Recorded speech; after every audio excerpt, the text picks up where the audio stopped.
Recording.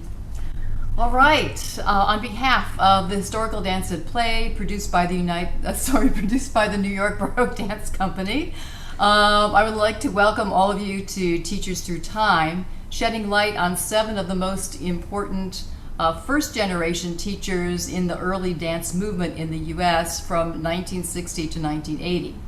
Little information exists on the internet about these people. We hope this event stimulates interest in our own dance history movement in modern times so that students like yourselves might take on the task of developing papers for publication on any one of these important scholars.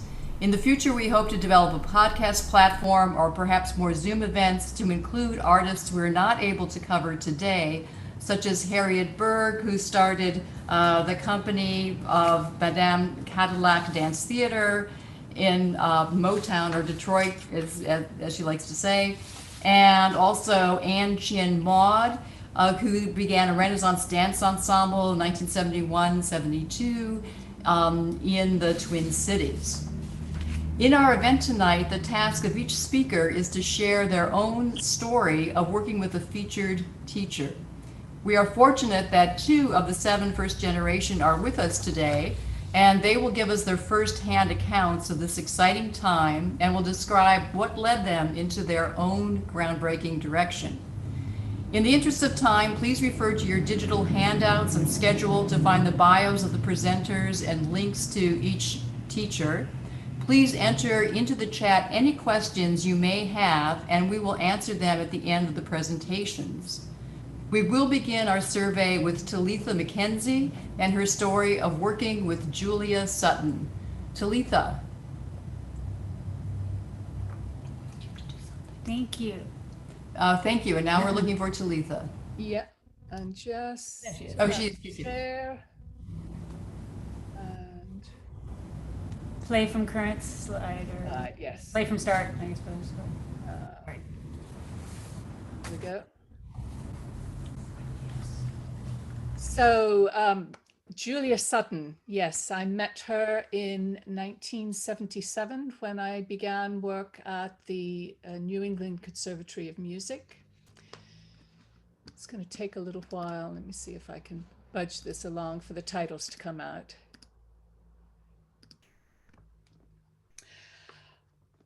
She was born on the 20th of July in 1928. According to the Boston Globe, she was born in Toronto. This is something I didn't know, or Toronto, if you're from up there.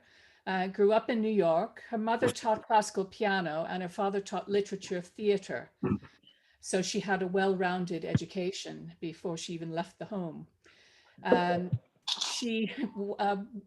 This is another thing I didn't know. She went to the High School of Music and Art, the famous high school in New York City, and got her BA in music from Cornell and her MA in musicology from Colorado, her PhD in musicology from Eastman School of Music. So you can see that she was very much grounded in music. How did she get to historical dance? Well, from very, very young age, she was obsessed with being a ballerina, as many little girls are. And her doctor told her that this was not possible because she had thin, spindly legs. And as she developed, she was quite top heavy. So her doctor said, no, leaping in doing ballet moves was not part of her future. So she fell into historical dance, I suppose, as the next best thing, but it turned out to be the best thing for the rest of us. What makes her unique? Well, I think because she had all the scholarship skills and the musical skills, she brought those to the table when she was looking at historical dance. So it gave her fantastic grounding. And she made a great effort to translate, edit, and publish original sources to make them more available to a wider audience. And I have to say, here's some photos of her in costume from the New England Conservatory archive. She absolutely hated the illustration on the cover of Orchesography. It's one of her greatest works, I think, getting that published. In 1967, the first edition. And she fought with the publishers year on year every time it was repressed, and she couldn't get that image off the cover. She said it had nothing to do with what was inside the book, but never mind. Publishers seem to think they know best. And then she did the Nobilità di Dama. She was actually translating that, working on that while I was a student with her. So this wasn't published until after we parted company. Just going to go back. One of the things that was so significant about Julia's work was that she absolutely insisted that the musicians would learn the dances and the dancers would learn the music. And even if you couldn't carry a tune, you would given a drum. You know, there was just no getting out of it. Everybody had to do everything. And she insisted right before performance and even at rehearsals that the musicians would get up and dance a few steps before they picked up their instruments. And I think this made a massive difference to the quality of the performance. She was such a pioneer. She opened up opportunities for others. She promoted historical dance as a serious subject of academic study on the conservatory level. And I think that everything that has come after her owes a debt of gratitude for that. She was a stickler for correct spelling, grammar, and punctuation. Now this is going in the wrong direction. And when the red pen came out, it meant that you had to type your work over again, even if the error was a comma in the wrong place. And heaven forbid you should put a comma before parentheses, because this was considered illegal by Julia. And you have to think back to this time when there were no home computers. So if you had to redo your work, and she insisted you redo it again and again until it was completely accurate and correct, according to her. I mean, I used to write my prose in British spellings, and the red pen would come out. But she insisted that you start from the blank page and type it all up again if it wasn't exactly according to her high standards.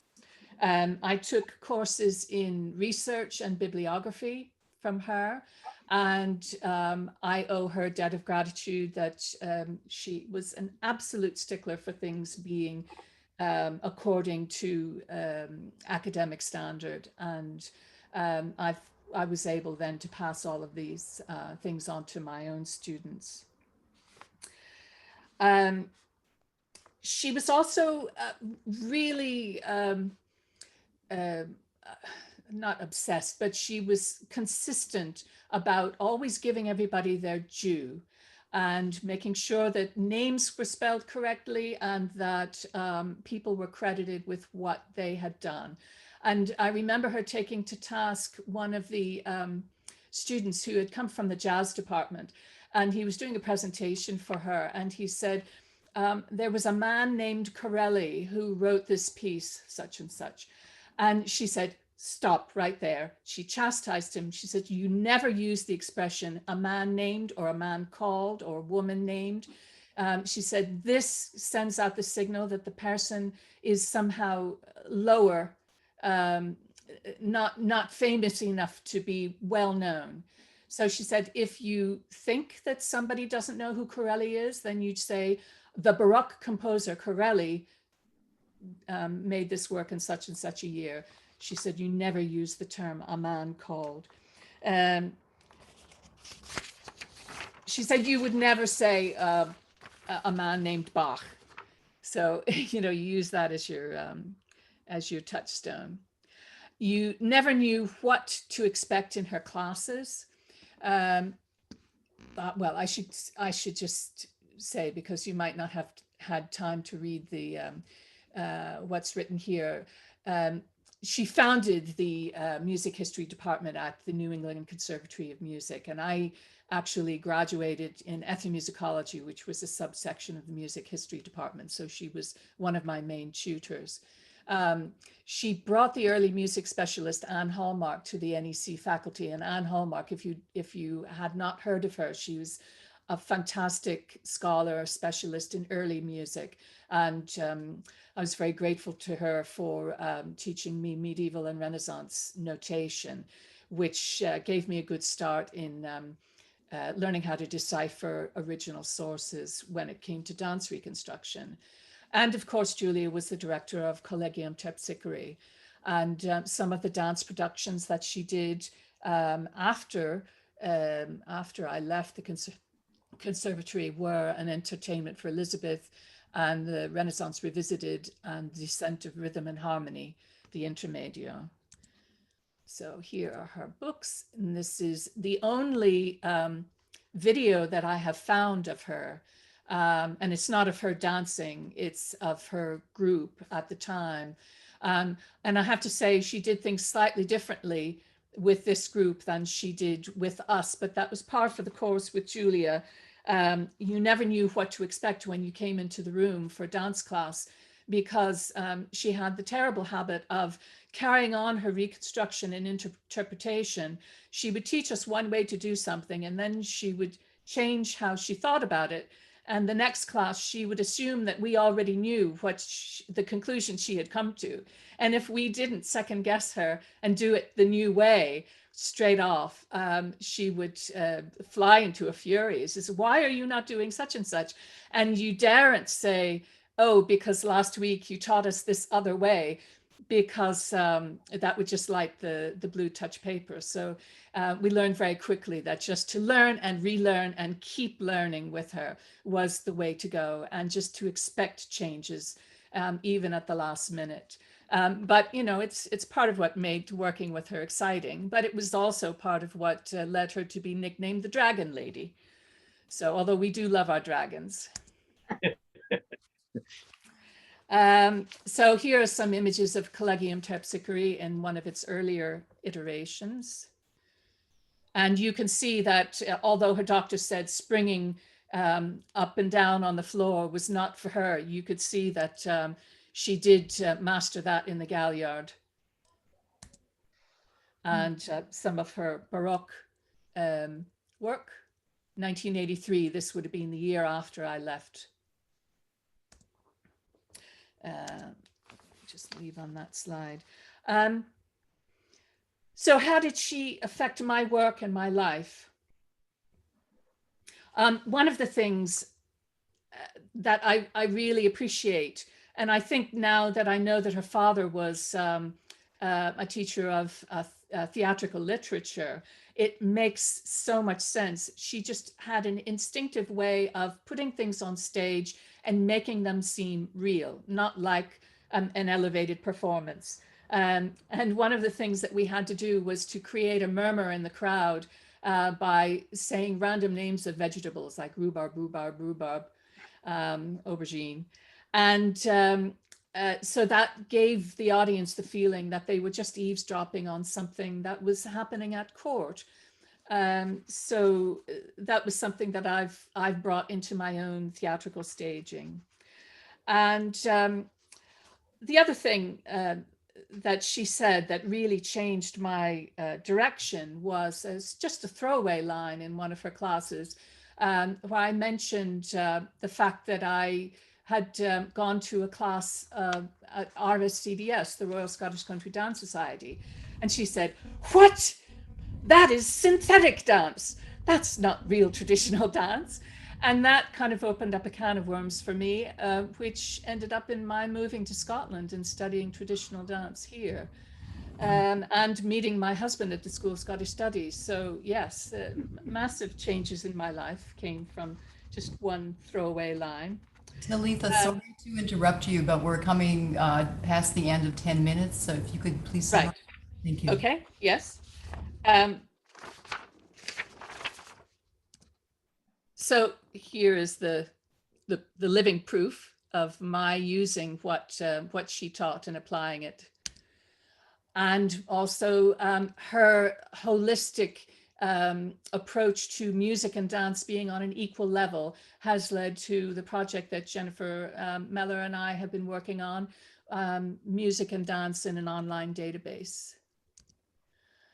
And there we have party for Julia. I was not able to get to her memoriam party, well, her memoriam concert at Jordan Hall, but you can see Catherine, you're in the background there, and Lawrence Lesser. I don't know the woman on the right-hand side, if anybody has a name for her. But personally, I'm sorry to say that I fell out with Julia shortly after I graduated and we lost touch entirely. But I did return to Boston in the summer of 2012 for the Early Music Festival. And I did try to get in touch with her, but unfortunately she was already in hospital. And she died not long after that with complications to do with dementia. But I do imagine her on a cloud looking down on us like the gods in Cavalieris o che nuovo miracolo. And I think that the furrow that she plowed is one that we are all benefiting from. We are all able to take the fruits of her labor and put it to very good use. Talitha, thank you. That was a wonderful presentation. I'm sure Julia would be pleased. We're going on to Debra Sowell, who's going to speak about Ingrid Brainard.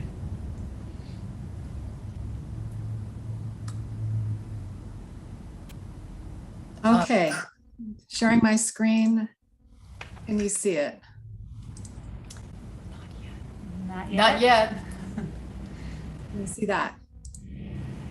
Not yet. Oh, There we go. There we go. Coming. Okay. Okay, well, as you said, I'm here today to pay tribute to Ingrid Brainard as a pioneer and as an independent scholar who, through her intelligence, hard work, resourcefulness, and always high scholarly standards, made a contribution to our knowledge of European Renaissance dance. By nature warm, witty, a voracious reader, Ingrid gave of herself generously to students and taught as much by example. I encourage everyone here to read the tributes to her and the materials about her in the online handout, if you have not already done so, because I'm not going to go over all that, but I'm taking it from my own angle. When I met Ingrid in the fall of 1976, I was relatively new to the study of dance history, with all the enthusiasm of a novice, but also a novice's lack of perspective. I had 1 year of dance history coursework at Barnard under my belt, along with one of Selma Jean Cohen's NEH graduate seminars at the University of Chicago. That was it. And that fall, I moved to Cambridge, where I had arranged to do this unpaid internship at the Harvard Theater Collection, working with ballet materials for the director, Jean Newland, doing projects for her. Ballet was my background and the 19th century was my focus. But I had heard about this woman who taught a Friday night class at the Cambridge Center for Adult Education, a class on Renaissance dancing. And Jean Newland assured me that this woman, Ingrid Brainard, really knew her stuff. Today we would say she was legit. So if you've read the Wikipedia article about Ingrid's career, you saw that she taught at a variety of institutions over the years, colleges, conservatories, and so on.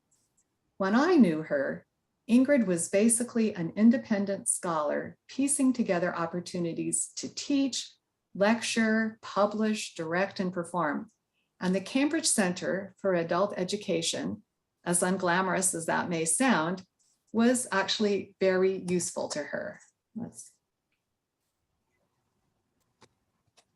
The Cambridge Center was located just around the corner from Harvard Square and offered some pretty esoteric fare, such as courses in medieval Provençal poetry taught by a retired Harvard professor. So I signed away my Friday nights for that semester and showed up ready to learn.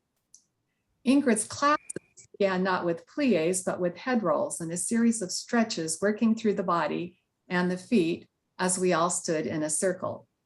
When we began to do steps, I had to rein in my turnout and learn new ways of presenting the body as I moved through space. When Ingrid realized that I was a trained dancer and that I was serious about learning from her, she invited me to join her company, the Cambridge Court Dancers. So I added midweek rehearsals to the Friday night class. Now I see this as part of Ingrid's resourcefulness. The class at the Cambridge Center attracted interested people and provided a pool from which she could pick new company members as needed. Some of Ingrid's dancers were also members of the Society for Creative Anachronism, a group that put on Renaissance fairs and so forth. These people were used to dressing up in period costumes for various kinds of reenactments, and Ingrid bent this to her advantage. Ingrid also kept her hair short and had both women's costumes and men's costumes, so she could take men's roles when necessary, as you see her here on the left for a performance in Kalamazoo.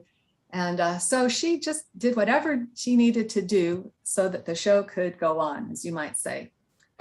The court dancers rehearsed in a rented church hall not far from Harvard Square, and company warm-ups were similar to the Friday night class, but done with greater focus and rigor. Now, although we were paid small amounts for performances, Ingrid was basically working with volunteers upon whom she depended to bring her reconstructions to life. Thus, she was extremely tactful about making corrections. Rather than calling out individuals for doing a movement incorrectly, she would explain generally what was being done wrong and then encourage each dancer to do a little soul searching to see if they were guilty of the error. And I still think of that sometimes today. Need to do a little soul searching. And generally that was enough. The group had a great esprit de corps. And I think that comes across in this photograph of a birthday party we threw for her one year. That was in my graduate student apartment. Nothing fancy, but we just loved being together. Okay, typically in rehearsals, we worked on repertory from the 15th century first and then the 16th, spending about an hour on each. Ingrid's scholarship came through very naturally as she was constantly making references to manuscripts, microfilms, and dancing masters, many of whom I hadn't heard of yet. And as you can see from this slide, this program, dances were arranged by both century and nationality with the specific source given for each dance. Still, being new to early dance, I was just scrambling to absorb it all, to learn the difference between Burgundian and French sources and not confuse either with Italian ones. So I collected handouts and took notes, and gathered resources, and bought CDs of early music when I could afford them. For me, it was just all part of actively putting together this whole new body of knowledge in my mind without anyone else telling me how to do it, just piecing it together. As dancers, I would say we loved the flow and the sweep of 15th century Basque dances, both Burgundian and Italian, as well as the livelier ballet of Domenico da Piacenza and Guglielmo Ebreo. And I have to say here, after 15th century, sometimes it seemed like moving on to the 16th century was having to eat your vegetables after dessert because we had so much fun with Ingrid on the 15th century stuff. Our 16th century repertory featured choreography by Arbeau, of course, and then Caroso and Negri, exactly what you would expect. But I'd like to make a point here about that. And that is that Arbeau was a key figure to me at this period because his orchesography, unlike treatises by Caroso and Negri, was available in that inexpensive Dover paperback that Talitha has mentioned, that with Julia's introduction and so forth. And I actually owned a copy of Arbeau before moving to Cambridge, but it was Ingrid who brought Arbeau to life for me because her reconstructions provided the key for understanding all those illustrations and made Arbeau useful to me. She also taught us a really flashy Galliard 11-step that I've never forgotten and that I've trotted out over the years to impress students. It never fails. And for that, I'm grateful to Ingrid. This is Peggy Daniels, who was a lovely dancer and Ingrid's most committed student. Peggy came from a ballet background. Her teacher, she once told me, had studied with Nicolas Legat. And Peggy was doing Baroque technique on the side. This intrigued me. So for a while, I studied privately with Peggy. I paid her for Saturday afternoon lessons in which she taught me the rudiments of Baroque technique and how to read feuillet notation. And although, of course, I never performed a Baroque dance, I felt that learning the basics was necessary if I were to become a serious dance scholar. Ingrid, of course, was by training a musicologist, and she always maintained the highest musical standards. We performed with live instrumentalists who played on reproductions of period instruments. And so because of this, I learned to love the timbres of shawms and sackbuts, as well as lutes and viols and the fife and tabor. And I also learned to think about musical accompaniment in new ways. Tempo was one of the pieces of the puzzle in reconstructing a historical dance. And Ingrid was very sensitive to possibilities and nuances, and we picked that up from her. Another piece of the reconstruction puzzle was obviously costume. And here again, Ingrid held to high standards. When I first joined the Cambridge Court Dancers, I inherited pre-existing dresses. But with that spirit of sacrifice and dedication that drove the company, I commissioned my own 16th century costume based on a historical portrait approved by Ingrid. For me, this meant going to a huge textile warehouse in inner city Boston, buying yards and yards of expensive gold brocade, and paying a young woman I had met at church who knew how to sew to reproduce that portrait without any zippers showing or anachronistic touches. And so in this slide, you can see we were having a fitting session and we're holding the book open to the portrait upon which my costume was based. I still have it. I love this costume. It'll go with me to my deathbed, right? It meant so much at that time. Working with Ingrid also introduced me to a broader network of early dance enthusiasts through Castle Hill Early Music and Dance Week, a summer program held on the historic Crane Estate in Ipswich, Mass. It was terribly exciting to be there in residence with Ingrid, who was teaching, and to be able to take classes from all other scholars and see their work. It was at Castle Hill I first met Elizabeth Aldrich and Charles Garth and saw what they were doing with the 16th century repertory. And that relationship with Beth Aldrich would prove very fruitful over the years as we each went on to other opportunities. Castle Hill also provided my first real exposure to Catherine's work and definitely increased my interest in Baroque dance.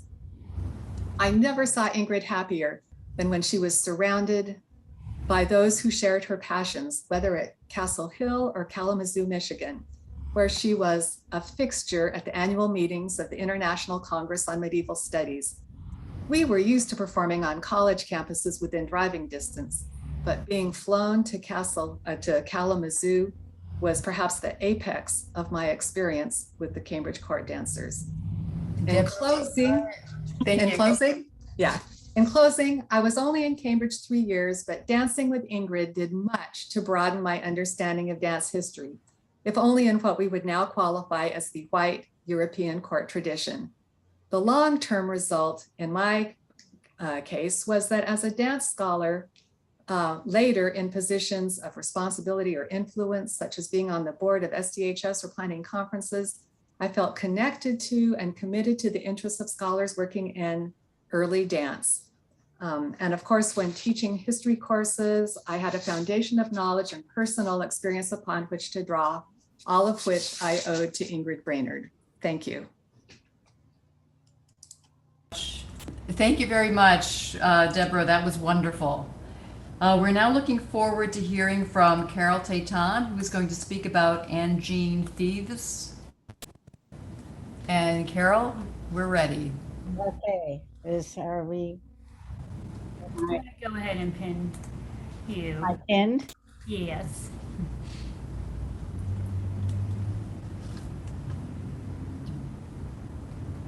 Go ahead. Do you want me to show an image, or you can? Yes, please show an image, and unless Okay. you want to look at me, but you can Okay. show an image.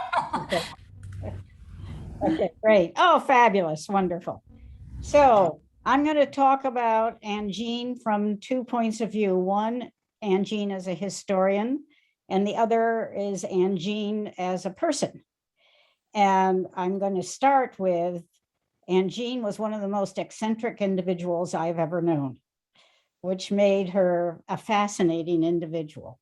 In terms of details of her life and her history, Sandra Hammond has written something absolutely wonderful, which is on the link for everybody. And I recommend highly that people read it because it's filled with very, very vital details. I met Angene in the late 70s. I had gotten into the field by trying to reconstruct early modern dance, and then it got to early ballet, and then I found Angene, and I went back into the Renaissance, and over time moved forward in time. I had many, many private lessons with Angene, first on the Renaissance and then on in the Baroque, where I learned how to translate, transcribe, whatever it was to get to the original sources. Angene got her education mainly from Ingrid and Julia, and also Barbara Sparty, who is an American living in Paris, and I eventually became friendly with Barbara. Angene's interest was 15th to 18th centuries. Her 15th century was probably the third of the interest. It didn't have enough meat for her to be vitally interested. And the 18th century was developed later in her life in terms of her interest, and she did work. She had a music background as well as dance, and she did work on 18th century tempi that was handed to musicians and vitally important to musicians. There were silly little things like, let's say, a minuet. A minuet over time got slower and slower and slower because the musicians loved the form so much they kept adding more and more and more notes. And she pointed out that there were leaps in certain Baroque notations. And if you're leaping in the air, it can only be so slow. You have to get back on earth. So she did a lot of really important work, of which Sandra Hammond is probably firsthand knowledgeable, and she's with us, so that's great. 16th century was her main contribution. She did performances with Charles Perrier, who is here. He later went on to work at the New York Public Library in Lincoln Center. And both Catherine and I have tried to reach him unsuccessfully.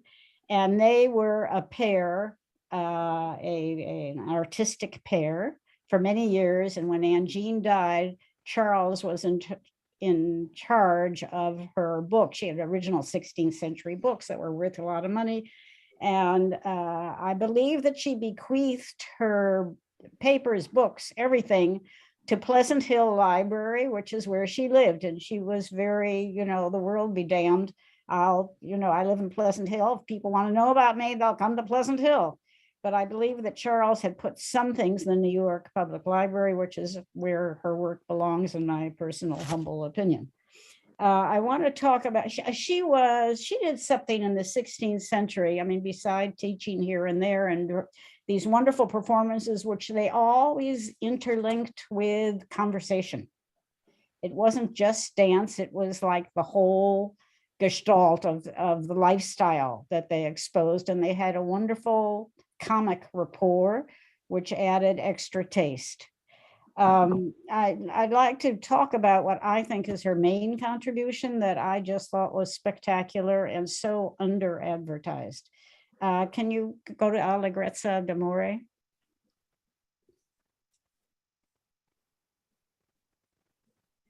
Is Allegrezza coming up? Good. Okay, great. So let me talk about, there are three things in these Renaissance. Great, thank you so much. There are three parts to any of these Renaissance manuscripts. When I say any, I mean the Italian ones like Carozza or Negri. Part one is, this is how you do a spezzato, which is one of the steps. You put your left foot here and your right foot there and your left foot here, and it's all explained. That's part one. Part two were the dances themselves, and it was in two sections. First, there was the music, which was lute tablature, where you could not find the the notes were not the same as our notes, and the measure divisions were not the same as our measure divisions. So either a musicologist had to transcribe that music so that we could understand it, or Angene eventually was able to do it herself. And the third part, which is the most important part in a way, is the recipe. It's a little bit like when you are taking food recipes and you put a little amount, 2 tablespoons of salt and 3 tablespoons of sugar and onward and onward. In this case, you put 2 spezzati and 3 saffice and a reverenza or whatever it is. So she transcribed this so that any Joe Schmo could figure it out. So you see these measures right down the left. There are 4 measures for a reverenza, and then 4 measures for 2 seguiti spezzati, flanking backward and onward. That once you knew what a spezzato was, and etc., you could read this stuff really easily. You didn't have to be a genius to figure it out. To figure it out, you have to be a genius or really, really eloquent. I might add that that's Old Italian. That's Italian, which was Latin and Italian combined. And according to one of my Italian friends, she said, nobody knew how to read Old Italian except for monks and very wealthy royalty that have nothing else to do with their lives. And Angene and a few other people, dance historians. Okay, let's just go quickly down this scroll so that you can see. This is, I wish she had done all of Caroso book to this because it's so easy to understand. It just makes me cry. Okay, keep going. Here she's transcribed the music so that we could understand where there are repeats and where the measures are and where the notes are. And oh my God, it's heaven. Keep going. And then this is another one of the dances that's connected with her music that really makes it easy to do. It's such a, oh my God, it's a heaven. It's a Renaissance heaven. Okay, keep going. Okay, and then somewhere at the end of this manuscript, I think she explained, you look at it and the visuals, you know, like any jerk could figure out these visuals. Okay, keep going. I think that she's somewhere, it's another document that she explains how to do all, that's the vocabulary, and she explains it. We don't have to go further on this document. Why don't we just pick up this next second document? Because I want to show how she transcribed it or translated it maybe. Also, these are connected with music, CDs that she put out. Can you see? Keep going. Okay, glossary of steps. That's what I want to show. If you can get into that. Here's there. You just stop. Okay, so this is where she explained how to do the steps, which goes into the recipe. And it's explained close to the original, but very, very clearly. I never did a comparison between Julia Sutton and her in terms of translation, but Julia Sutton translated the steps, which would be the equivalent of saying, if you're teaching ballet, you don't say plie and releve, you say knee bend and something else. So it was like learning a new vocabulary of an old vocabulary. And Angene kept the old Italian vocabulary and explained everything in English. In my opinion, she was absolutely brilliant. I want to talk about the personal side because I think that's sort of it. So you can go back to Angene because I don't need to go through all this stuff. We can add it as links for people. I would like to talk about personal things because you don't have to look at my face. Why don't you look at Angene's face? It's more fun if you want to make that. Whatever. Okay, great. Okay, so you're talking to Angene. So Angene personally, she was what I might refer to as a dedicated spinster. The love of her life was a lame duck called Laura Suave. Laura Suave is the name of one of the dances that she loved to dance. So of course she would name this duck Laura Suave. Laura Suave, if you don't know much about ducks, ducks like to poop a lot. And Angene would bring her duck with her for every single class. And that duck would sit in a basket on top of about 4 or 5 towels, which is what she needed during the class, and just sit there. And Angene would address the duck and us all sort of in the same sentence. And she had such a wry sense of humor. It was incredible. but it added a certain je ne sais pas quoi to her dance class to have this duck sort of pooping in the corner and Angene addressing the duck. When the duck died, Angene went into mourning for about a month, I think. It was really very, very hard on her. Then she opened up her backyard to all stray ducks that came through, and she took care of them, that no animals would get to them at night. And I understand that she wanted to bequeath her house to a duck refuge, as a duck refuge. I do not know if that happened. She was a woman that did not believe in compromises with the outside world. She had a very rich interior life. And if you came to her, you were really lucky, because she shared a very unique depth of perspective into her work, and her work was her life.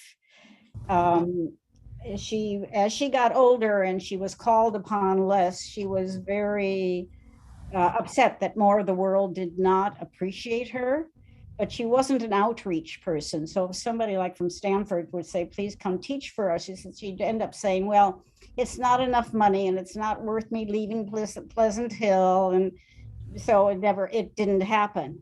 And I often talked with her about, Angie, you should write a book, because your work is so important. And she basically said, oh, who's going to pay me? They're not going to pay me. Why should I write the book? So I'm going to tell one anecdote as my last anecdote of between me and her. That's great, Carol, because we are at the end of time. Thank you. Oh, that won't be the anecdote. Any case, Angene was a wonderful, wonderful researcher, a very special teacher, and a very unusual human being. That's it. So much, Carol. I'm so sorry that I had to interrupt you. But we are going to be going on now to hear from Linda Tomko talking about Wendy Hilton. Linda. Okay, thank you, Catherine. I'm going to start my PowerPoint. We can hear you. Very Great, nice. thanks. And okay, can you see my PowerPoint? Yes. Excellent. I'm honored to be invited to remember Wendy Hilton's teaching for today's Teachers Through Time event. My experiences with Wendy and her teaching occurred in several contexts. First and longest lasting was the annual summer workshop at Stanford University in Baroque Dance and its Music. Another context was her teaching residencies at the University of California, Irvine from 1979 to 78 through 81. And when she taught courses for the Intercampus Masters in Dance History at the University of California from the early 1980s to the early 1990s. I also studied with Wendy in private lessons. In these contexts, Wendy taught late 17th and early 18th century European court and theater dance as danced in Europe, specifically the French noble style of dance, as she termed it in her 1981 textbook, Dance of Court and Theater, the French Noble Style, 1690 to 1725. In the slide on the right, you see the 1997 expansion and republication of her book. Of course, Wendy taught in the United States from 1969 through 2001, and people who studied with her during different periods could well have had different experiences. I did not see Wendy in contexts or workshops where she interacted with other teachers of historical dance, nor at conferences, so I cannot comment on that. Let me do this. Okay. For the big picture and full scope of her life and career, including her teaching at the Juilliard School, I can point you to the biography on the screen, Wendy Hilton, A Life in Baroque Dance and Music, which Wendy wrote with Susan Bendig. It appeared in 2010. This is Wendy in the early 1970s. Wendy's teaching was in full flower at the Stanford workshop, which I first visited in 1978 to dance in the lecture demonstration that faculty person Susan Bendig presented. I took several classes with Wendy and I just loved it.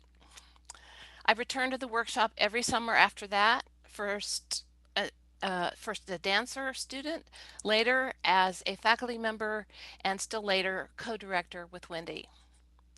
The students the workshop drew from 1978 to 2001 included singers, instrument players, music teachers, dancers, dance teachers, Stanford music graduate students, scientists in several fields, also martial arts enthusiasts, and English country dancers. Now I'm going to try to pause this. Okay.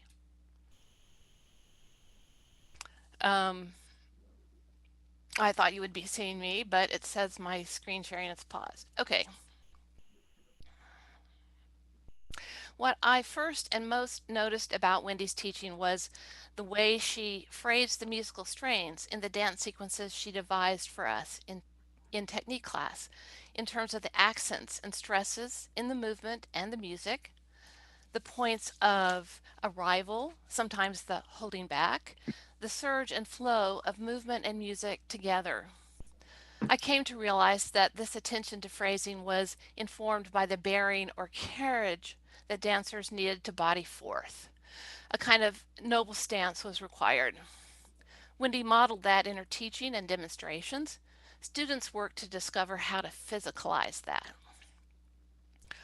Also striking about Wendy's pedagogy was her insistence on live music for dance technique class and performances. From their very first movement classes in this Baroque dancing, students learned how to take cues to start with the music. And as they moved into more advanced levels of deciphering notation and performing those choreographies, they got practice in finding and setting tempos and working with the band. Sometimes that band was a solo violin, sometimes it was harpsichord, gamba, and recorder together. I taught in the dance department at University of California, Riverside for 30 years and saw there the way in which, over time, recorded music for dance classes could seem to meet budgetary needs, at least from administrators' points of view. I think it is hard to beat live musical accompaniment for enhancing the visceral experience of Baroque dancing. At the end of a given workshop day, Wendy taught a technique class to students of all levels who joined together for a combined class. I particularly appreciated a strategy she used, that of pairing students off to work for a few minutes on a challenging step or a tricky tempo. At Stanford, more and less experienced students paired off for this purpose, and then everyone returned to the group and danced the material. In my own teaching, I asked students to pair off for this kind of laboratory time and also to give each other verbal feedback about their performance. This laboratory time gives students practice in doing the movement, also in seeing the movement of their peers, and practice in phrasing their feedback in helpful and compassionate ways.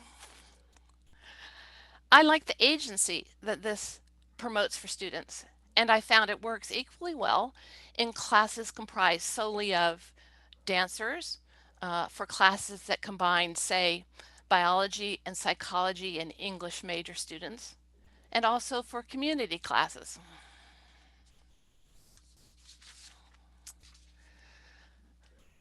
Wendy's teaching gave students agency in another way too. In notation classes that were equally valued and distinct from technique classes, students received instruction in deciphering notated dance scores and then received guidance and practice in putting those choreographies onto their own bodies. They themselves figured out the patterns, interpreted the step units and their timings, explored how to interact with partners, with the space, and with the music. Wendy was a gifted mentor. She was a savvy coach of individual dancers, and I thought she sized people up admirably, sensing how much to say and what kind of input to give. Her mentorship extended to scholarship too. And here I'm going to resume this share. Yay. Okay. The workshop Wendy helped develop at Stanford in collaboration with the music department put her in mentoring relationship with graduate students who learned to dance this 18th century dancing and also researched and wrote about it. These scholars included Anne Witherell, who wrote a dissertation turned book on Louis Pécourt's 1700 Recueil de Danse. This is 1983. The scholars include Rebecca Harris Warwick, whose latest book is Dance and Drama in French Baroque Opera, 2016. And Richard Simmons, whose latest book is Studies in the English Pantomime, 1712 to 33, also published 2016. Wendy interacted and shared research materials with Meredith Little, first when Meredith was a graduate student, and later when Meredith was Stanford University music faculty. Meredith, together with Carol Marsh, published the important inventory called La Danse Noble in 1992. Meredith's 1991 book with Natalie Jen, Dance and the Music of J.S. Bach, saw publication of an expanded edition in 2001. Wendy also mentored scholarly writers through her work as editor of the Dance and Music series published by Pendragon Press from about 1987. The series' full title was Dance and Music, Studies in the Alliance of the Two Arts. That theme of alliance between dance and music guided Wendy's vision in editing as it did in her teaching and research. And her amazing network of contacts gave the book series quite a rich range. I took up the editorial position after Wendy passed away in 2002, and I continued it through 2017. This legacy from Wendy placed me in a position to need to learn continuously about editing and about writers. And it helped me when I served on the editorial boards for SDHS and Dance Studies Association. In my own dancing research and writing on early 18th century French and English dance in Europe, I've continued to draw upon and feel very grateful to have experienced Wendy's keen analysis of the period's music and its bodily and dance movement. To have experienced the models Wendy offered for concertizing in dance and music, and to have encountered the clarity and structure of her prose writing. In my teaching of community classes, as I have for university classes, I try to awaken students' kinesthetic empathy for this dancing, as Wendy Hilton did so beautifully and so astutely. Thank you. Yes, thank you. Thank you, Linda. Very moving presentation and just a wonderful tribute to Wendy. So I think I'm ready now. Is it you? No. It's me, yes. And Jen's going to help me run the slide. So I think you just probably go ahead with the first slide. And I will begin. I met Dr. Shirley Spackman Wynne as a student at Ohio State University. She was my first and only teacher for Baroque dance. Yes, I have taken classes with others since then, but to call someone your teacher implies a deep connection and guidance from that person. So let us begin with my recollections based on conversations with Shirley and my collection of reviews and photos from 1971 to 1974, when the Baroque Dance Ensemble was at Ohio State University, but did not earn a residency status there, and then moved to Santa Cruz, California, because Shirley was now teaching at UC Santa Cruz. However, because of lack of finances and professional administration, one by one, the members who moved to California with Shirley left the company. I was the last to leave at the end of 1975. There were a few performances after that up to 1980 and 81 when we worked together sporadically. Fiercely independent, Shirley decided to decipher the notation system on her own, as opposed to learning the notation pre-digested from another scholar. In the late 1960s, while working on her PhD at OSU, she taught herself steps and dance phrases and began reconstructing dances.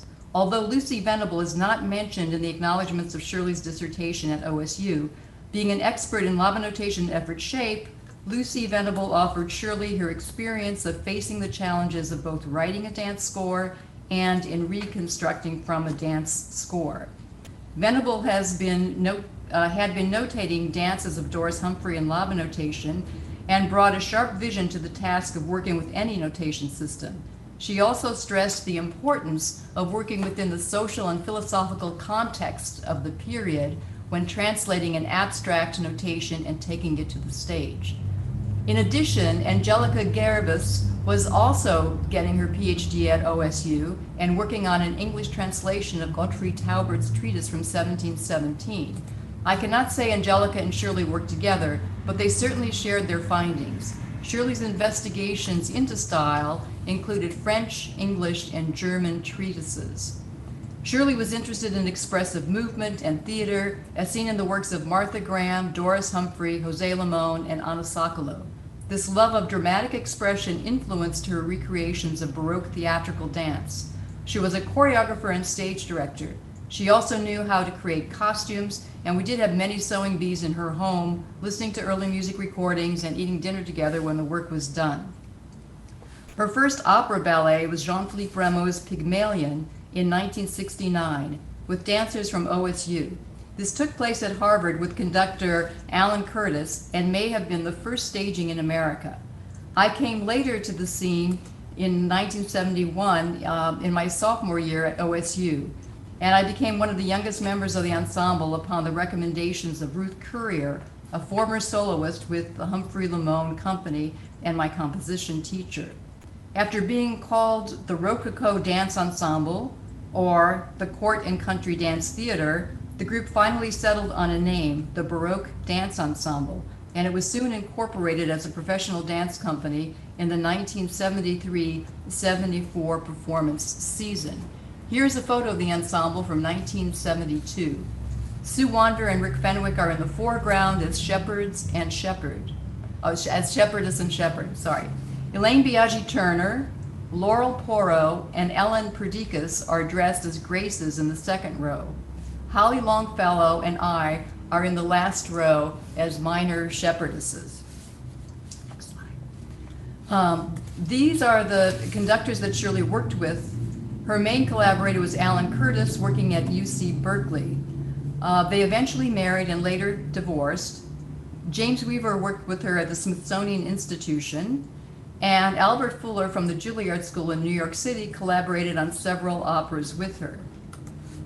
My first experience with Shirley's choreography was in her groundbreaking work for Jean-Philippe Rameau's La Naissance d'Osiris, or The Birth of Osiris, in a university collaboration with Alan Curtis at Berkeley. I'm showing this preview article because of the photo of Amour played by Georgia Burns on the right. Notice the beautiful formal gown for this character. About a month before the premiere of the work, Shirley realized the character of Amour was not female, but was a mischievous teenage boy. In this first review of the work, notice the change of costume for Amour. Also, notice the title where it says ballet opera. So the idea of whether it's an opera ballet or ballet opera or called a ballet or an opera was still not decided. The press was confused on how to categorize the genre. An excerpt from our review later in the year in Washington, D.C. for this work by George Gellis of the Washington Star remarked, quote, "Shirley Wynne captures with infinite care the poetic flavor of period movement. Her work is a triumph of scholarship and integrity that speaks to a contemporary audience with stylistic immediacy and theatrical innocence at once. Ms. Wynne has brought to life an embryonic stage of ballet technique, a stage that in its general delicacy and many particulars of deportment has a fascinating resemblance to what one still can see in the work of the Royal Danish Ballet, whose progenitors, Galeatti, Bournonville, praised, practiced, and preserved the French manner of the time. The choreography of La Naissance has a clarity of configuration and an almost naive honesty that keeps the use of movement very pure indeed. Working from original notation, Ms. Wynne has reconstructed the 18th century prototypes with an infallible instinct of their dramatic aptness and kinetic harmonies. Not only is her work rich in historic interest, it is vital and alive. The Baroque Dance Ensemble from Ohio State University, where Ms. Wynne teaches, looks excellent." In this cover photo from Theater Crafts, we see the Baroque the Baroque Dance Ensemble at the Aston Magna Music Festival in 1973. This festival is still active today. Dancers from left to right are Catherine Turocy, Kristen Drought, Sue Wanvier, Georgia Burns, Robert Fenwick, and Anne Jacoby. Albert Fuller is at the harpsichord, Stanley Ritchie on the violin, and Auguste Vensinger is on the cello. The Castle Hill Early Music and Dance Festival at the Crane Estate was very important to the development of early dance. While it was based in Ipswich, Massachusetts, it allowed leading musicians and dance scholars in both Renaissance and Baroque periods to bring their university and professional students and performers. We all mixed in one place, taking both dance and music classes together and producing an array of concerts and operas and even a dressage event. We all benefited from connecting one with the other. Rooms such as this were cleared and available for our lecture demonstration, classes, and concerts. Many of the dance classes and large lecture classes took place in the barn. There was also a stage built for performances at the very, very back.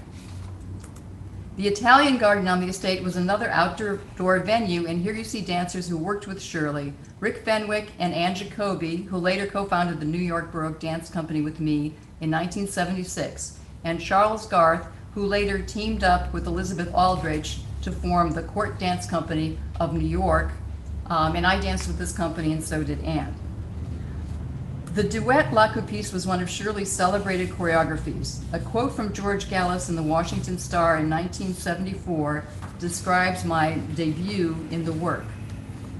Quote, in La Coupisse, for example, Catherine Turocy still gives one of the most moving performances in dance today. She magnifies the importance of little things, of wrists and eyes, for instance, and no high-power technician is as thrilling as she in her quiet and concentrated intelligence. As dancers, we were excited about this new field opening for performers, and we were truly dedicated to Shirley and her work. Gallis describes this in his 1973 article for the Washington Star. Impressive, too, is the way she's trained her dancers and the devotion they show to her and to their art. Sue Wanvier, who danced Flora, has always shown an instinctive flair for the style. Robert Fenwick, who is customarily her partner, is an uncommonly gifted musician and a dancer of great sophistication. It's also a pleasure to watch the rest of the ensemble, Georgia Burns, Kristen Drought, Elaine Biaggi, Deb Siegel, Catherine Turocy, and Anne Jacoby, for they work together with sympathetic understanding without sacrificing personal distinction. The debut of the Baroque Dance Ensemble in Europe was in 1980 at the Spoleto Festival with La Danse from the Fête des Babes by Rameau. At the last moment, I replaced the lead dancer, Sue Wanvier, due to a knee injury. The following year, we flew to Basel, Switzerland with Alan and Shirley, who were producing Dardanus by Rameau. Like Sue the year before, I arrived for rehearsals with a knee injury incurred during a photo shoot 10 days before in New York City. Sadly, after rehearsing with Shirley for a week, it became obvious I could not perform. On the night of the premiere, I sat in the hall, and for the first time, I experienced Shirley's work from the perspective of the audience. At that point, our relationship shifted, but this is another story. In conclusion, I would like to leave you with the words of our biggest supporter in the press. Yes, George Gallis, who so eloquently describes the moment in time when Shirley's work emerged on the scene. Quote, I know of no choreographer as consistently stimulating as Shirley Wynne, and no troupe as provocative as her Baroque Dance Ensemble. Through their pioneering efforts on behalf of early dance, they are forcing a reassessment of history as we've received it, and calling into question the accepted standards of virtuosic performance. And I would just like to thank Shirley for her inspiration, which has carried us in today, and through our work with carrying on her work into the New York Baroque Dance Company and beyond, she will certainly be affecting the future. Thank you. And with this, thank you.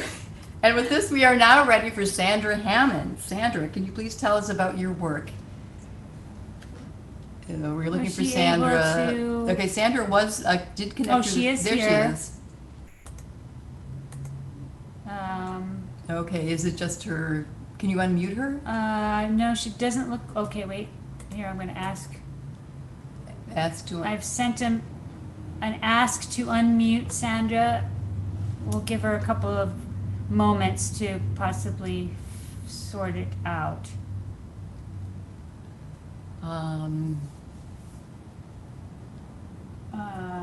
Okay, so Jen is just looking between her instruments. I can talk while you're. Yeah, I don't have any messages here. Okay, no messages. From Sandra, so I don't know how I can help. All right. Maybe we should just go on to Richard and then come back to Sandra? Perhaps, yes. We'll do that. That's a good idea. Okay, so that's what we'll Is do. that okay with you, Richard? Sure, we can do that.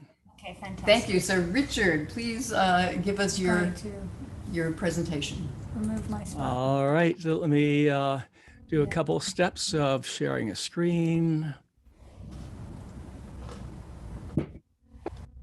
And then I have to do this.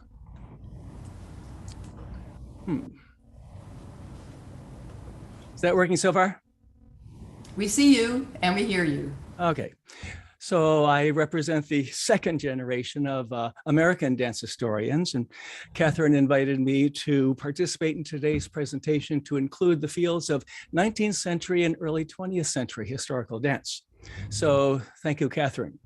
I feel honored and a little bit humbled to be included among such distinguished legends, but I appreciate the inclusion of these eras. So Catherine asked me to talk about my involvement in this field. I attended the Castle Hill Early Dance and Music Week every July in Ipswich, Massachusetts for 7 years, from 1976 to 1982, studying European Renaissance dance with Ingrid Brainard and Julia Sutton the first year. Then I studied Renaissance dance with Angene Feves and Charles Perrier the next year, 1977, not at Castle Hill. And then I expanded to Baroque dance with Catherine and Anne Jacobi and Elaine Biaggi Turner at Castle Hill. And Beth Aldrich and Charles Garth replaced their teacher, Julia Sutton, there. One of my favorite classes was Ingrid's daily seminar on how to reconstruct and research historic dance. She taught the art and the science and the discipline of the field, always outdoors under a tree in the early afternoon. And that's where I first learned the importance of using primary sources, multiple concordances, the greater historical and musical and sociological panorama beyond the dance steps, and so much more. And her enthusiasm for the field always shone through. It was infectious. Now, before I attended Castle Hill, I had already loved the idea of combining history, early music, and dance. And I had already been enjoying doing several traditional dance forms with 3 groups. But when I discovered dance reconstruction, that's when it especially came together for me, and I found my passion. Dance reconstruction, I guess you could say it combines archaeology with puzzle solving. And it's more creative to be able to reassemble a dance back together from fragments, more creative than just absorbing information. So returning home from my first summer at Castle Hill, I formed my Clifton Court Dancers in the fall of 1976, 45 years ago. So I reconstructed and we performed Renaissance and Baroque dance because that's what was done at Castle Hill. But before Castle Hill, I was already dancing several traditional partnered social dance forms like waltz, polka, schottisch, tango, and long waist contra dancing. And I knew that those forms had a rich history from the 19th and early 20th centuries. So it was quite natural for me to apply the art of dance research and reconstruction to those eras. Plus my grandfather, Powers, he was the founder and the first president of the Cotillion Club at Virginia Polytechnic Institute. And he taught the latest ragtime era dances there, 1913 and 1914. So I wanted to learn all about those dances. So I began researching 19th and early 20th century historic dance right away. And we began performing those dances in 1978. Along with our Renaissance and Baroque dances. So there were many costume changes you can see in that mix. So Tom Kelly was the director of the Castle Hill workshops, and I asked him if he could include the instruction of 19th century or early 20th century social dance forms at Castle Hill. And he replied, no, that's not early dance. And you might remember, if you were there, that 19th century social dance was a bit of a black sheep in the historical dance world in the 1970s. But there was one significant advantage of being one of the first to do serious research in these areas. No one else wanted those dance manuals back then.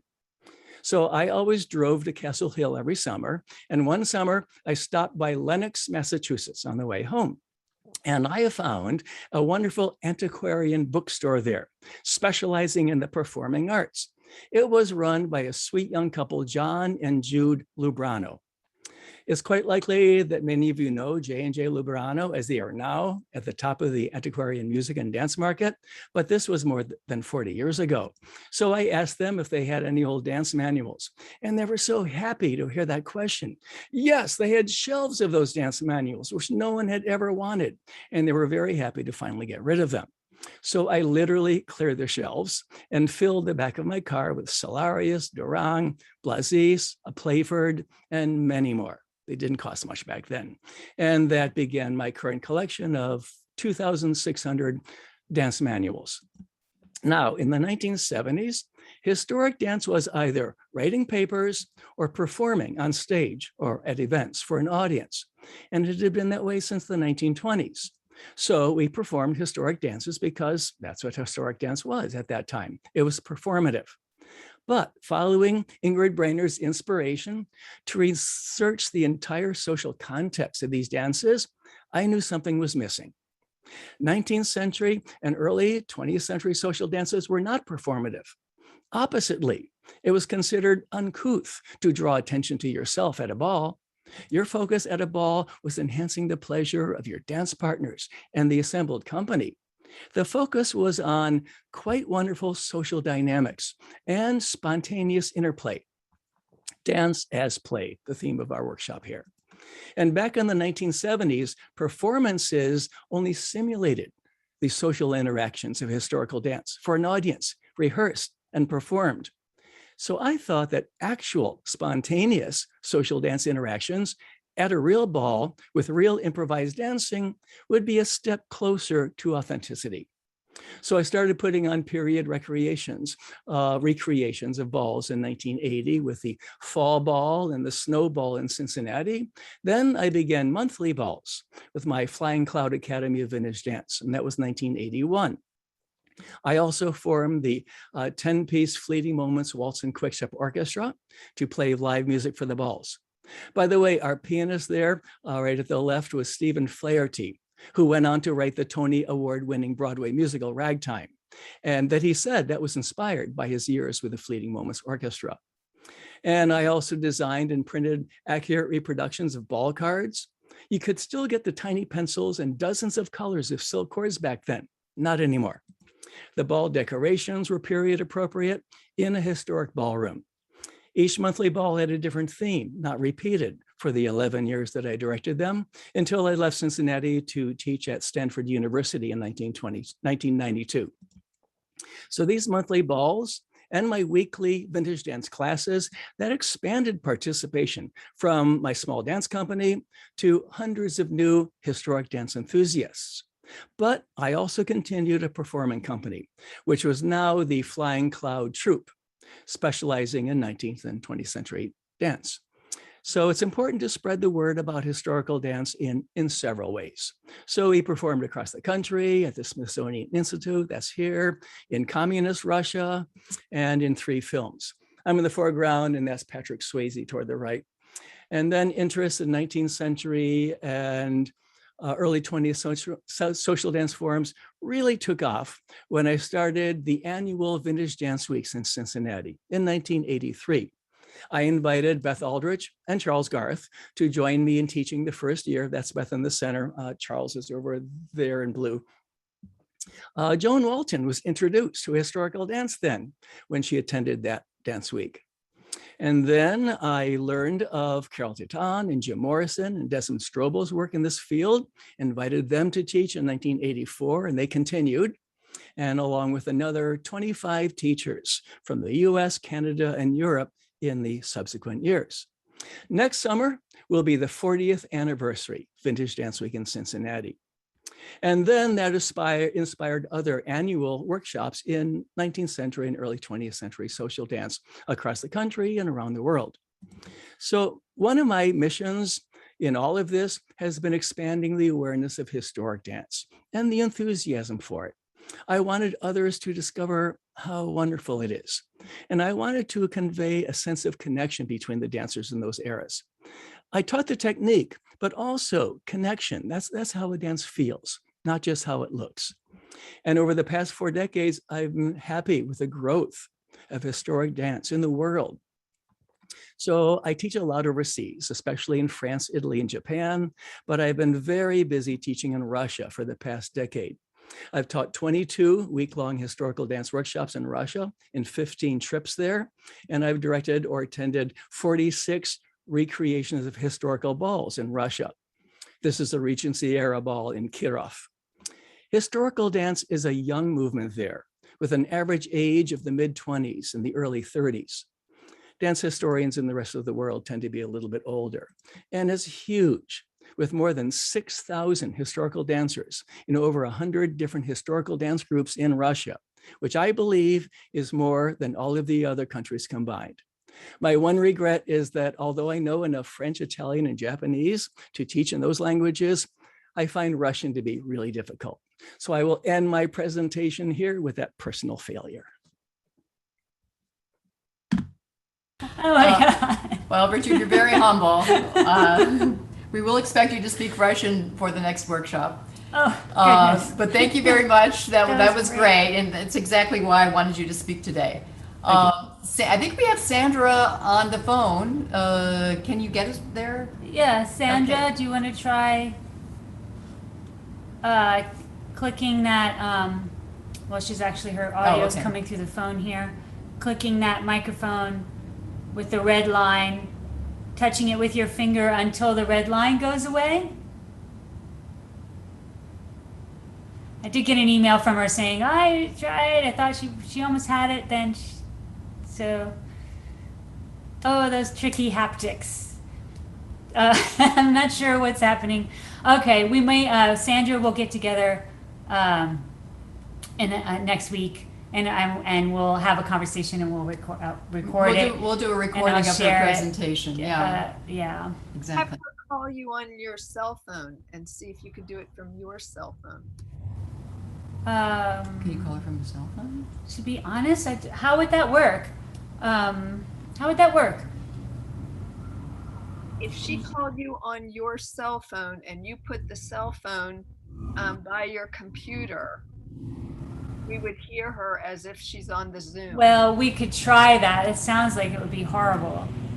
But we'll try. We haven't tested that particular route. I'm sure Jason Anderson might have something to say, maybe, but we'll try and see what the story is. Maybe just going old school.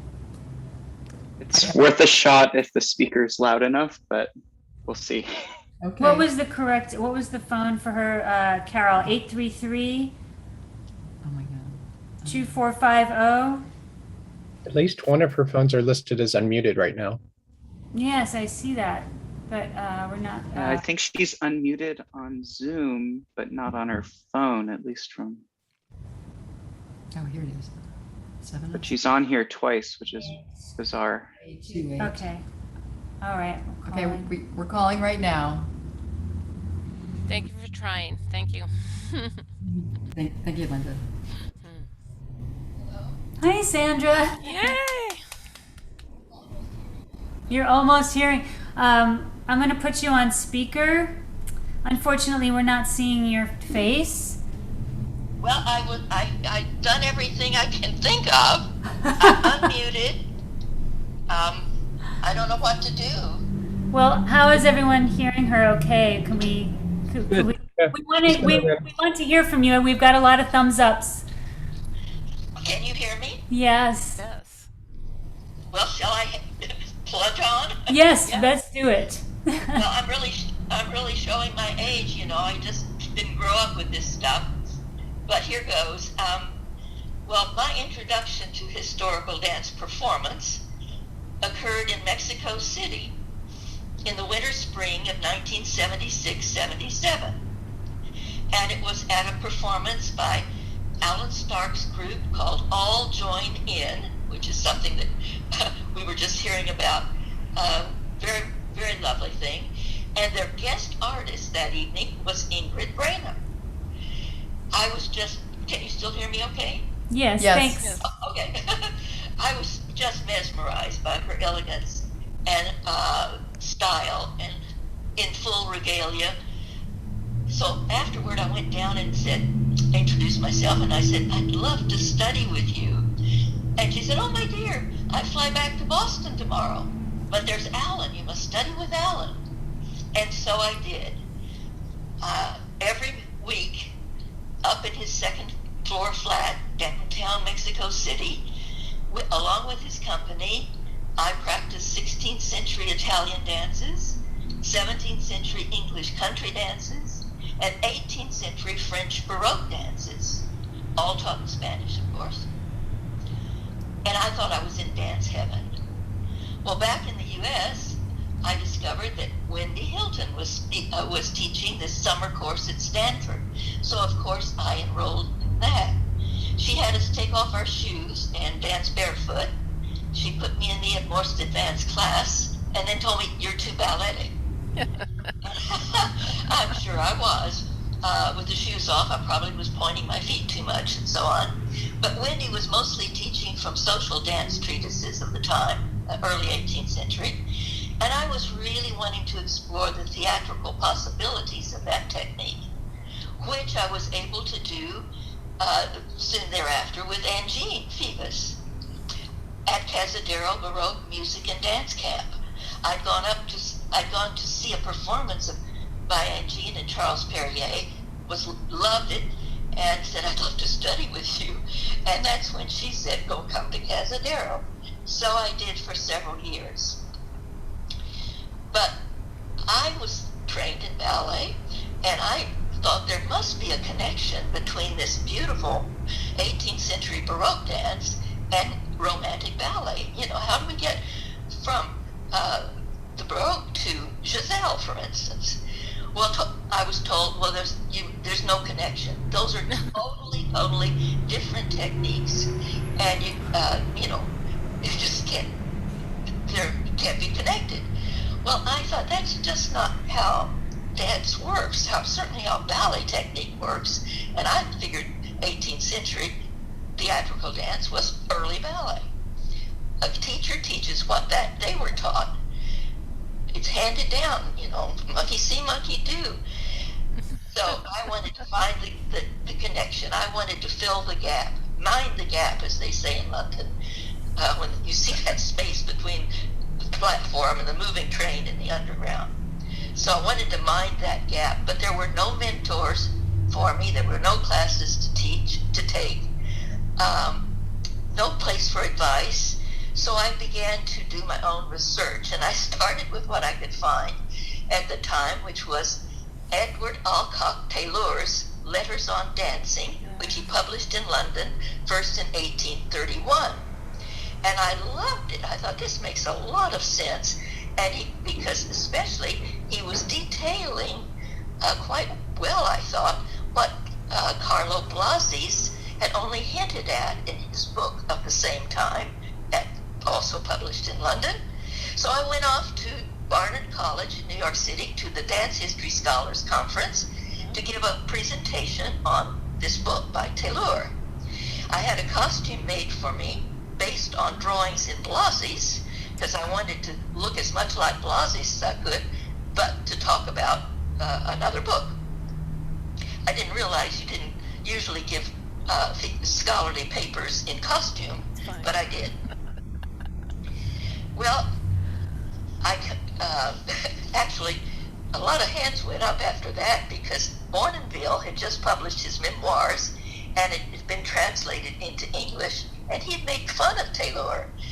Said he was a hack, and we took advantage of him. He bought our dinners and stuff. I'll come back to this later, because I had a phone call from Taylor's great-great-grandson not too long ago, and found out a lot about the family and why he was the way he was. Anyway, back to heritage.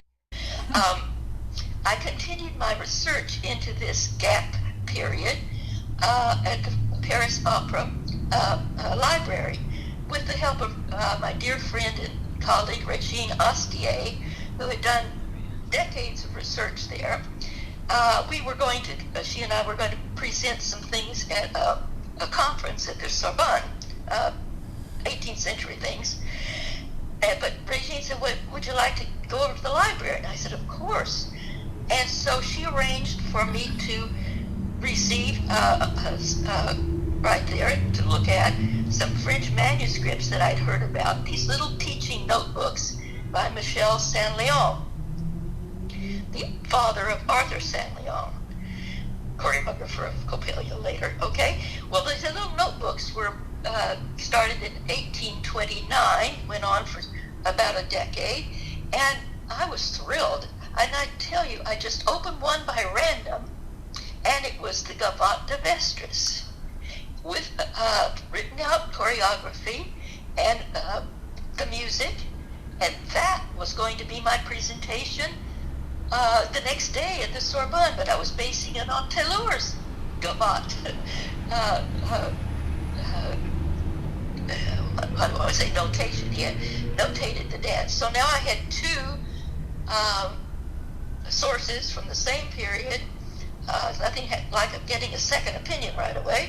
And so I went back to the hotel and did some rewriting of my presentation. So that I was able to get copies of those manuscripts and some other things that have allowed me to explore this gap period enough that I could teach some of the material. I was on the faculty by then at the University of Hawaii in Honolulu, and I had some captive grad students that were eager, and I wanted to see if this training could really work, if they could really go up on their toes without boxed shoes, if they could do 128 grand battements as the second exercise at bar, things like that. Well, not only could they do it, they loved it. And so I was convinced it did work, and I had understood it.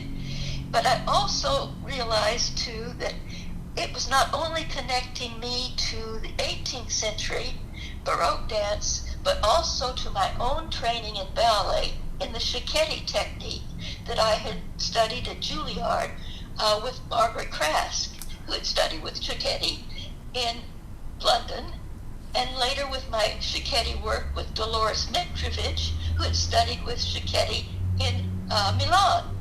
So this gap period really connects the world of ballet technique, and all this time later, I'm still thrilled by being able to be part of that. So I think, to sum up, my career in this historical dance has been a matter of luck and minding the gap. Thank you.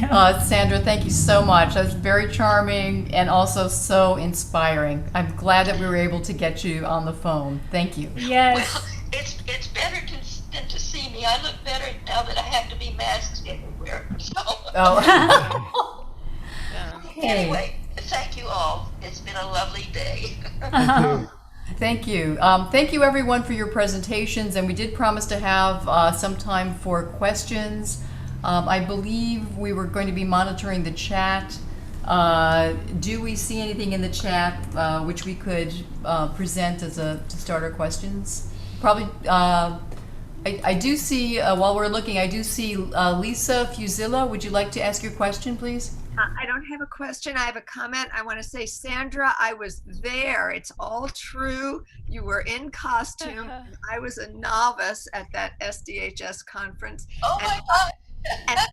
And I thought, I had heard of you. I knew of your work. And I thought this was the thing to do at a scholarly conference because it was my first. So bravo to you. Thank you so much. And yes, you're right, Sandra. I was there and was amazed. Well, I want to add one little quick thing, if I could. Afterward, after I was blasted with those Bournonville things, Ingrid came up to me, and I hadn't seen her since that evening in Mexico City, years before. And she said, "My dear, you have the most beautiful feet I've ever seen." And I said, "Well, you had the most beautiful hands I've ever seen." So we had this nice little chat. Wow. I didn't see any. Yeah, Jason is saying he doesn't see questions in the chat. There aren't any that I see. I did put the document, the handout for this class in the chat in case you didn't get it. You should be able to open the chat and just click on it and download it. Actually, Jen, you may have just sent that to me. Can you send to everyone? Oh, thanks, Jason. Yep. I just noticed that. Yeah. Here we go. To everyone now. Okay. We could do a little old style. Just raise your hand and I could call on you if I see you. Yes, Rex Raven? Yes, I was wondering if one of your presenters mentioned a scholar that I met when I was studying dance in Illinois back in 1975, Selma Jean Cohen. Does anyone know if she's still with us? No. And I had the privilege of being her audiovisual aide for one of her lectures while she was teaching at the University of Illinois in Champaign-Urbana, and got to know her for a little bit. Were you able to hear me? Yes, we're able to hear you. I can answer your question. She is no longer with us. She certainly made an incredible contribution getting the Encyclopedia of Dance together, the International Encyclopedia, and wonderful writer, incredible historian, and beautiful mentor as well to many of us. Indeed. Another question?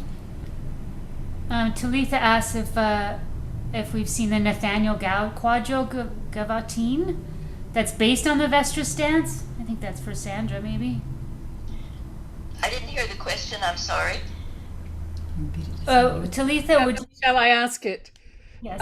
I've been reconstructing Nathaniel Gow and Barclay Dunn's quadrilles, the Edinburgh quadrilles, and one of them uses the Vestris or Vestri solo within the context of the quadrille, and we've been hemming and hawing as to how to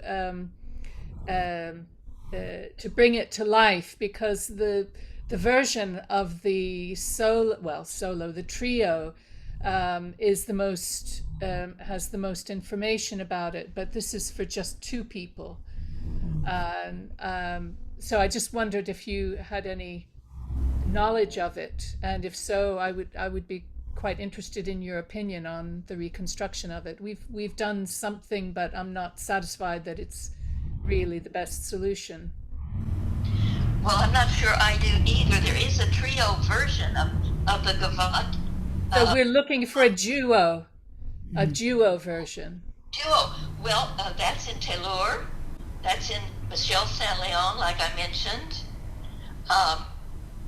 Those are the ones that I had as a duo, that because that's what it was originally, and then they did it for three, and then it got to be down to a quartet in the early 20th century. But for the early period, it's Taylor and Saint Leon, as far as I know. Right. Okay. Do you know if there's a video, any film footage of that solo or the duo, pas de deux? Duo, yeah. It's not a solo, really. It's called the solo in the quadrille. It's the the woman has 8 bars of solo, the man has 8 bars of solo, and then 12 bars of 12 bars. Taken from the duo, sure. Yeah. Because there is a place in it where he dances, she dances, he dances, she dances. Exactly. Yeah. Yeah. Irene Ginget, I know you're with us, and I believe that the other Irene that I know, who's a partner with Pierre-François Dolay, has she not reconstructed this duet? Do you know?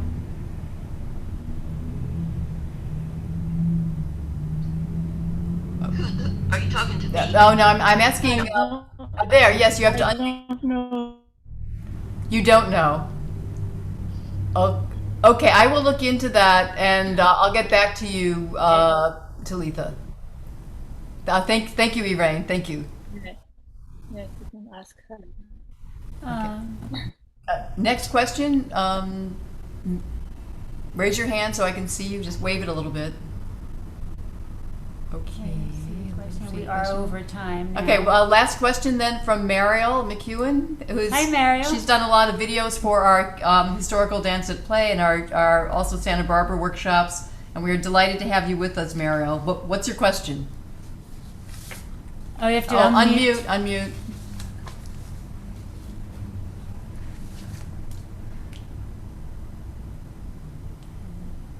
Yeah. Can you hear me?